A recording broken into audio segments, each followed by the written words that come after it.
नमस्कार दोस्तों, मैं गौरव द्विवेदी हमारा गाजियाबाद के लिए आज जिस शख्सियत के साथ बैठा हूँ ये गाजियाबाद इंडस्ट्री फेडरेशन के अध्यक्ष माननीय श्री अरुण शर्मा जी।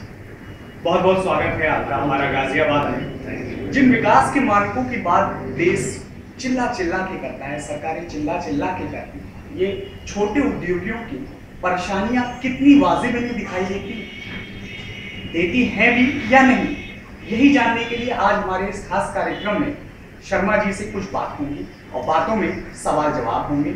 लेकिन इन सब का परिप्रेक्ष्य उन परेशानियों पे होगा जिसकी कोई सुनता नहीं है, सरकार को चिंता नहीं है और शायद व्यापारी मंडल को अपनी आवाज कहीं रखने का, कहीं बुलंद करने का कोई माध्यम दिखता नहीं है। तो शर्मा जी, आपसे सबसे पहला सवाल ये रहेगा कि हम अपने उद्योगों को लगाने के लिए जो बैंक से लोन लेते हैं उसमें बहुत तरह की परेशानियां आती है। बैंक के लोन लेने की जो दिक्कतें आपने अपने समय में महसूस की वो हमारा गाजियाबाद से शेयर है। गाजियाबाद उत्तर प्रदेश का प्रमुख औद्योगिक शहर है और व्यापार कर विभाग का भी जहाँ तक मेरे संज्ञान में है लगभग 45% राजस्व अकेले गाजियाबाद से ही जाता है, जो प्रदेश सरकार का सबसे बड़ा एक टैक्स होता है। बैंकों के लिए पुराने समय से कुछ नियमों में बदलाव आए हैं, लेकिन अभी भी उतनी सुविधाएं नहीं हैं जो एक उद्योगपति को अपना बैंक से ऋण लेते समय होनी चाहिए।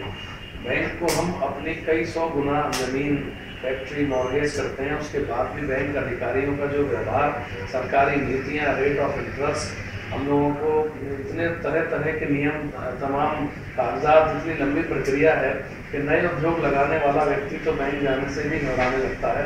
उसको तो ये लगता है कि मैं लोन ले रहा हूँ या मैं क्या बड़ा अपराध करने जा रहा हूँ। इसमें बहुत नियमों में बदलाव की आवश्यकता है।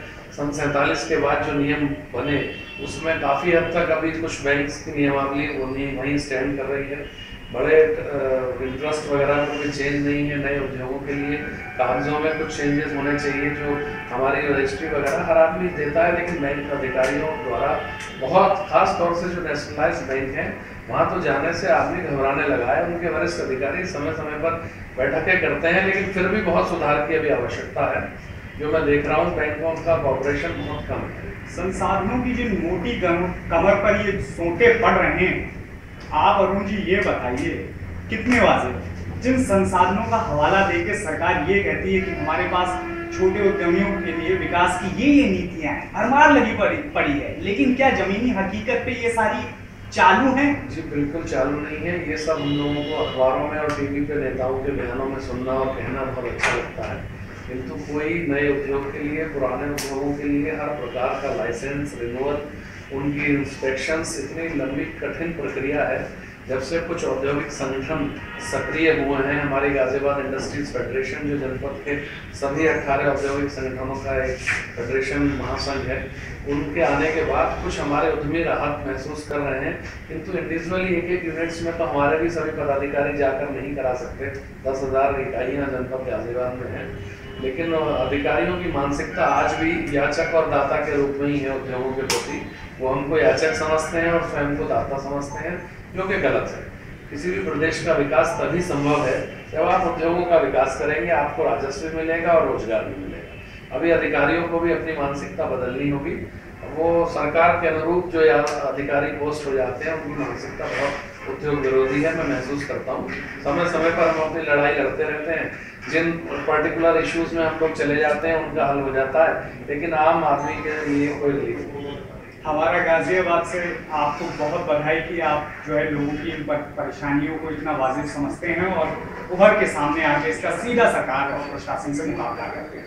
मौजूदा हालात में जिन परेशानियों को आप काफ़ी गंभीर मानते हैं, ये हम आपसे जानते हैं। गाजियाबाद में एक तो दिल्ली के निकट होने की वजह से पॉल्यूशन विभाग ने बहुत सख्ती पिछले 2-3 वर्षों में दिखाई है। जो पोल्यूशन रहित कारखाने हैं उन सभी की भी कंसेंट, उन सभी की रिन्यूअल, सभी विभागों की बहुत परेशानी है। प्रदेश के जब युवा मुख्यमंत्री आए थे श्री अखिलेश यादव जी, तो उन्होंने अपने चुनावी घोषणा पत्र में भी फ्री होल्ड का एक समाजवादी पार्टी ने इशू रखा था। हम हमारे सभी सम्मानित पदाधिकारी 3 बार लखनऊ में अलग अलग उद्यमी सम्मेलनों में उनसे कार्यालय में प्रमुख सचिव साहब के साथ बैठक कर चुके हैं। ये हमारी मांग नहीं थी, ये उन्होंने हमसे कहा था सरकार में आने से पहले कि हम यूपीएसआईडीसी के औद्योगिक क्षेत्रों को फ्री होल्ड कर देंगे, वो आज तक नहीं हुए। यूपीएसआईडीसी हम अब तो सरकार का 2 वर्ष का कार्यकाल रह गया है और इस समय तो हमारी सभी आशाएं क्षीण होती जा रही हैं। मुख्यमंत्री जी निरंतर है, किसी भी हमारे पत्रों का जवाब उनका कार्यालय नहीं देता।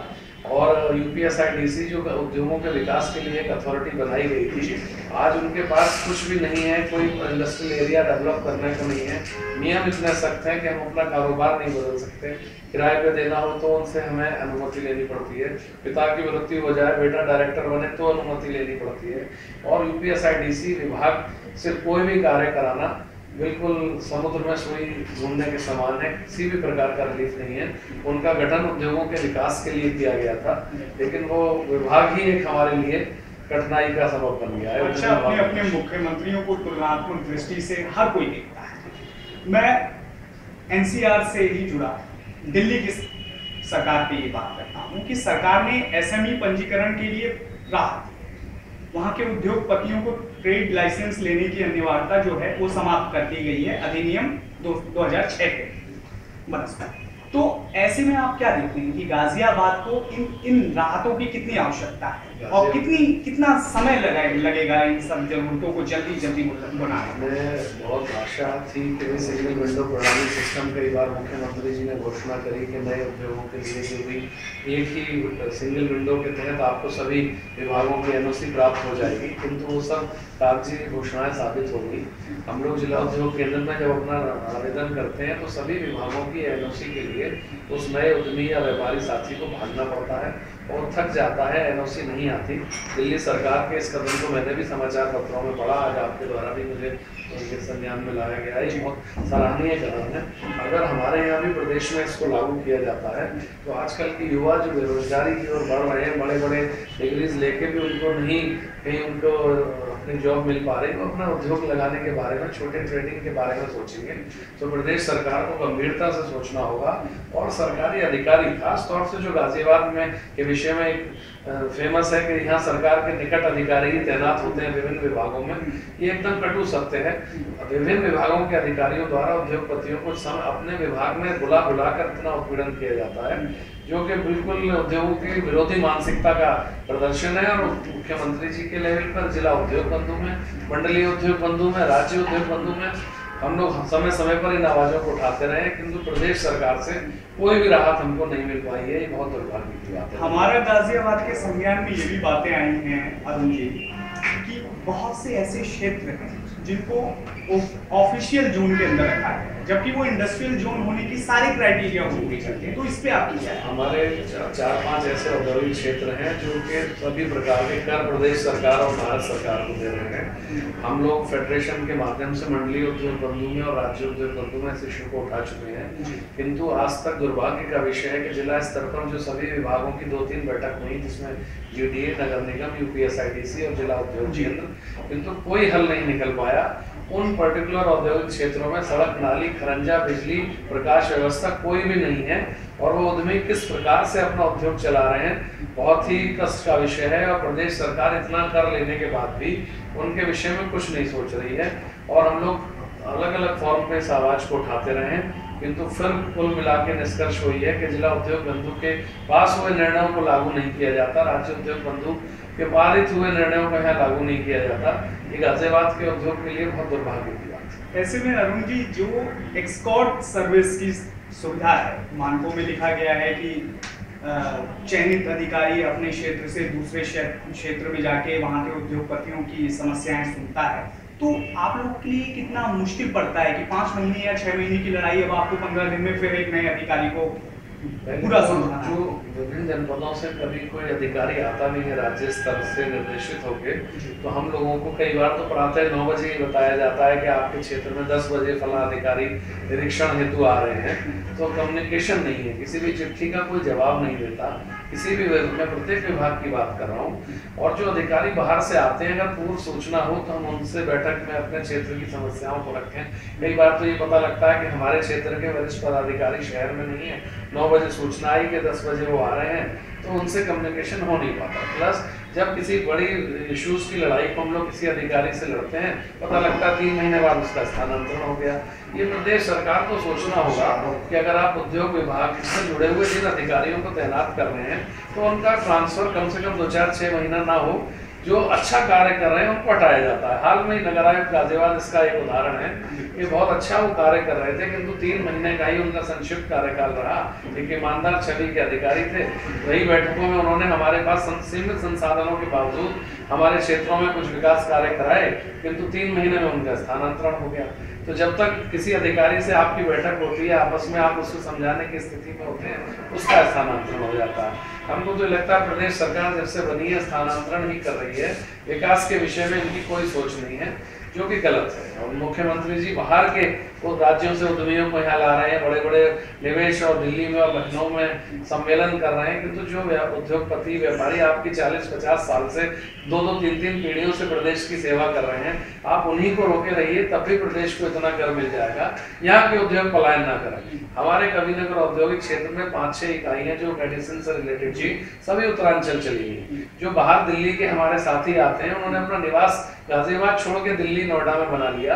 यहाँ का उद्योगपति अगर और चीजों से मुकाबला करता भी है, तो गाजियाबाद के अपराध इतने हैं कि क्राइम की वजह से MGR इंडस्ट्रियल एरिया हमारा नया डेवलप हुआ है।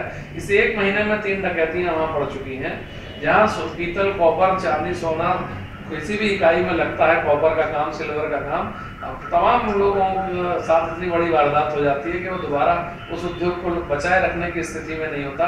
बैंक का ब्याज उसके ऊपर चल रहा है। अपराध भी गाजियाबाद में बहुत अधिक औद्योगिक दृष्टिकोण से बढ़े हैं। तमाम बैंक आते जाते लूट हो रही है। कहाँ से व्यापारी से उसको खड़ा रह पाएगा? उद्योगों के विषय में अपराध मुक्त गाजियाबाद भी होना एक बहुत बड़ी समस्या है। अच्छा जी, सरकार की छिटाकशी से थोड़ा बाहर निकलते हैं और मैं उद्योगों की मानसिकताओं पर आता हूँ। मैंने व्यक्तिगत ये खुद महसूस किया है कि बहुत औद्योगिक लोगों के अंदर सरकार से कोई शिकायत नहीं होती, लेकिन निजी अफसरों से नाराजगियां बहुत देखने को मिलती है। उसका कारण ये है कि जो अधिकारी, मैंने आपसे पहले भी कहा कि जो सरकार के निकट होते हैं, गाजियाबाद को प्रदेश में ये माना गया है कि ये तो एक सोने का अंडा देने वाला जनपद है। तो जो अधिकारी, कोई भी सरकार रही हो, मैं पर्टिकुलर इस सरकार की बात नहीं कर रहा हूँ, तो जब वो अधिकारी किसी वरिष्ठ नेता, मंत्री या हमारे किसी भी परिवार से जुड़ा होता है, तो वो अपने आगे किसी को समझता नहीं, वो नीतियों से विरुद्ध कार्य करना प्रारंभ कर देता है। और उसका एक ही कारण होता है कि इस जनपद में मैं आया हूँ तो आर्थिक रूप से संपन्न होकर मैं चला जाऊँ, और किसी भी क्षेत्र का हो। अरुण जी, क्या आपको ऐसा लगता है कि ये नीतिगत जो मानसिकता की मैं बात कर रहा हूँ, इस आपसी दोस्ती में विकास की नीतियों को किस तरह का जो है असर पड़ता है? बहुत ज़्यादा असर पड़ता है। जब हम लोग उस मसले से हट जाते हैं तो विकास कार्य तो रुक ही जाते हैं। किसी भी प्रकार से मुझे फिर आपके माध्यम से मैं कहना चाहूँगा कि जो प्रदेश ने अधिकारी भेजे हैं सरकार ने, उनको सोचना चाहिए वो जिन पदों पर हैं, प्रदेश सरकार की भावनाओं को समझते हुए अपने पदों पर रहकर उद्योगों के विकास के बारे में सोचें। प्रदेश सरकार टारगेट फिक्स कर देती है कि जनपद गाजियाबाद से हमें इतना करोड़ रुपए तो विद्युत विभाग का राजस्व चाहिए, इतना करोड़ रुपए व्यापार कर से चाहिए, इतने करोड़ रुपए हमें उस मद में चाहिए। उनको ये सोचना चाहिए कि आप टारगेट कैसे फिक्स कर देंगे।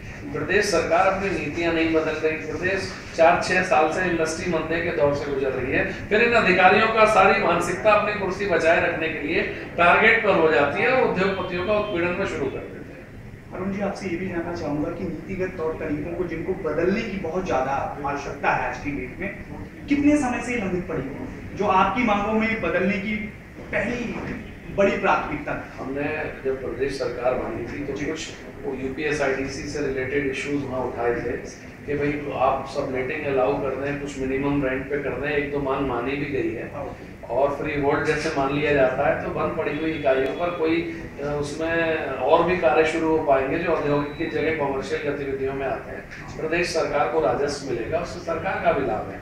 और कुछ हमने व्यापार कर की नियमावली में संशोधन के लिए तमाम हमारी फेडरेशन की ओर से प्रस्ताव गए हुए हैं। और बल्कि मैं हटके थोड़ा सा, जो इस बार का भारत सरकार का बजट आया है उससे तो उद्यमी वर्ग बहुत ही निराश हो गया है। एक्साइज ड्यूटी बढ़ गई है, हमारा सर्विस टैक्स बढ़ गया है। बजट में बहुत उम्मीदें थी, प्रधानमंत्री जी ने मेक इन इंडिया का नारा दिया था तो मेक इन इंडिया से उद्योगपति बहुत प्रोत्साहित था कि हमारे एमएसएमई उद्योगों के लिए पता नहीं कितनी रियायतें इसमें आ जाएंगी। राहत एमएसएमई के माननीय मंत्री जी कलराज मिश्रा का उद्यमियों ने बुला के सम्मान किया था। पूरा हमने उनको अपने प्रस्ताव दिए थे, लेकिन दुख का विषय है एक भी मांग नहीं मानी गई। और जो बड़े कॉर्पोरेट्स घराने हैं उन्हीं के हमको लगता है बैठ के जो बजट बना भारत सरकार ने वो लागू कर दिया। मध्य वर्ग का उद्योग तो बहुत हतोत्साहित है और बहुत कष्ट में जी रहा है। अरुण जी, 30% कारोबारियों के लिए जो सरकार की आंखें खुल जाती हैं और छोटे वर्गों के लिए बंद हो जाती हैं, इससे देश के विकास पे आप सीधा जो है प्रभाव कैसे देखते हैं? अगर 30% लोग पूरे देश का विकास कर पाते हैं तो आज तक आज़ादी के 67 साल बाद 66 साल बाद हो गया होगा। जब तक मध्यम वर्ग के विषय में सरकार नहीं सोचेगी, क्योंकि हम लोग वोट बैंक नहीं, वो हमको वोट बैंक नहीं मानते, इसलिए नीतियां बन जाती हैं बंद कमरों में बैठ के। और जो नीतियां बनती हैं उसमें मेरा अनुरोध है आपके माध्यम से कि संगठनों को, औद्योगिक संगठनों को किसी भी राज्य के हों, उन्हें आमंत्रित किया जाए, उनकी बात सुनी जाए, लागू को अपने स्तर से करें, किंतु हमारी बात को सुना तो जाए कि हम क्या कहना चाह रहे हैं। भारत सरकार के इस बजट में माननीय एमएसएमई मंत्री जी हमसे तमाम मांगे ले गए, अपने अधिकारियों के साथ बैठक कराई, किंतु एक भी नहीं मांगी। तो हम लोग अपने को ठगा सा महसूस कर रहे हैं कि हम लोग इन परिस्थितियों में कैसे अपने उद्योगों को चला पाएं। तो अरुण जी, इस ठगे हुए मानसिकता के साथ एक चुनौती और खड़ी हो जाती है कि आपको अपने ही परिवार में संगठित होना है। जी जी। तो इस मानसिकता के साथ कितनी मुश्किलें आती हैं आपको? मुझे आपसे कहने में बेहद खुशी है कि पहले जैसे विभिन्न एसोसिएशन जनपद में थी, सभी अपने अपने क्षेत्र के सम्मानित प्रतिनिधि मांगों को उठाते थे, कुछ कॉमन मांगे थी। जब से फेडरेशन का गठन हुआ है तब से अधिकारियों की मानसिकता में कुछ परिवर्तन आया है, क्योंकि अब हम लोग संगठित होकर 12,000 इंडस्ट्री एक फॉर्म पर है।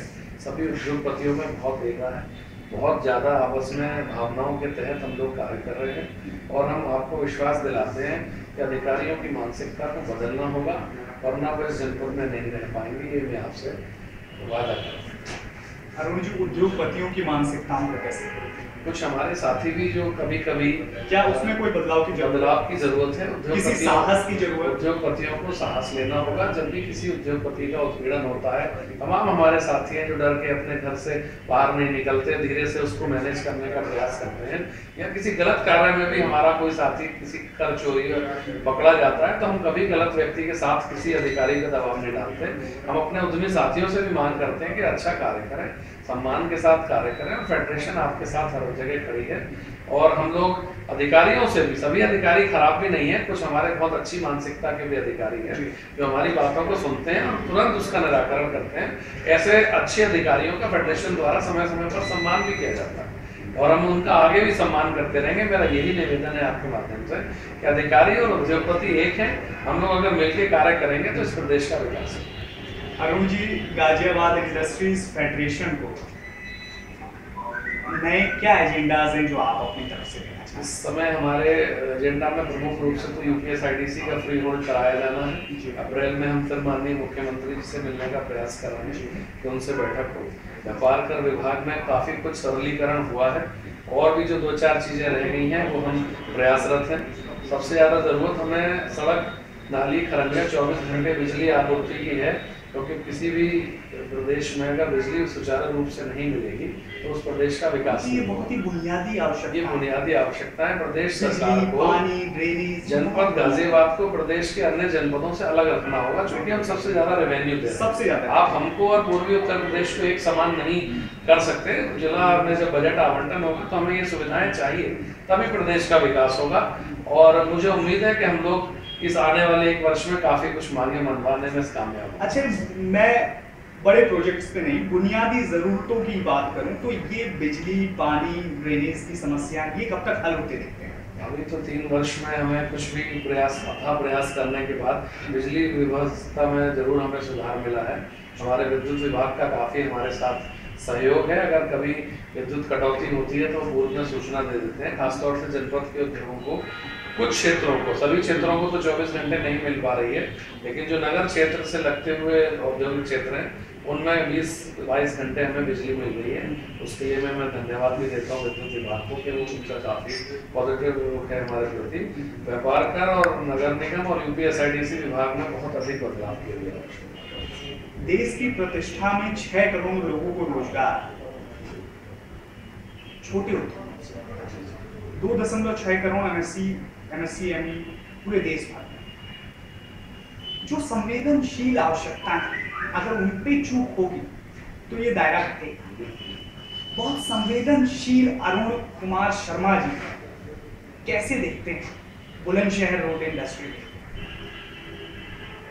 बुलंदशहर रोड इंडस्ट्री एरिया हमारे क्षेत्र का, जनपद का बहुत बड़ा औद्योगिक क्षेत्र है। लगभग 600 इकाइयाँ वहाँ पर हैं और जिसमें से लगभग 90-92% इकाइयाँ कार्य भी कर रही हैं। तो केंद्र सरकार और प्रदेश सरकार को अपनी नीतियों में जब तक बदलाव नहीं लाएंगे तो औद्योगिक विकास नहीं हो पाएगा। संवेदनशील है वो, लेकिन हम लोग जितना प्रयास कर सकते हैं, वहाँ की लोकल एसोसिएशन भी, फेडरेशन भी, हम लोग भरसक प्रयास कर रहे हैं कि इस बारे में भारत सरकार और प्रदेश सरकार सोचे, इससे इसमें कार्य शुरू हो और आने वाले समय में आप देखेंगे कुछ बदलाव तो होंगे। तो क्या इस एरिया की जो बुनियादी सुविधाओं की दुश्वारियाँ हैं, उसके संबंध में आपने कभी यहाँ के एसोसिएशन से मुलाकात की? इस संबंध में आप किसी तरह का कोई एसोसिएशन, हमारे सम्मानित फेडरेशन के भी सदस्य हैं और उद्योग बंधु में वहाँ की मूलभूत सुविधाओं के लिए राज्य उद्योग बंधु में SIDC ने भी अभी कुछ बजट वहाँ आवंटित किया है, कुछ कार्य प्रारंभ होने जा रहे हैं,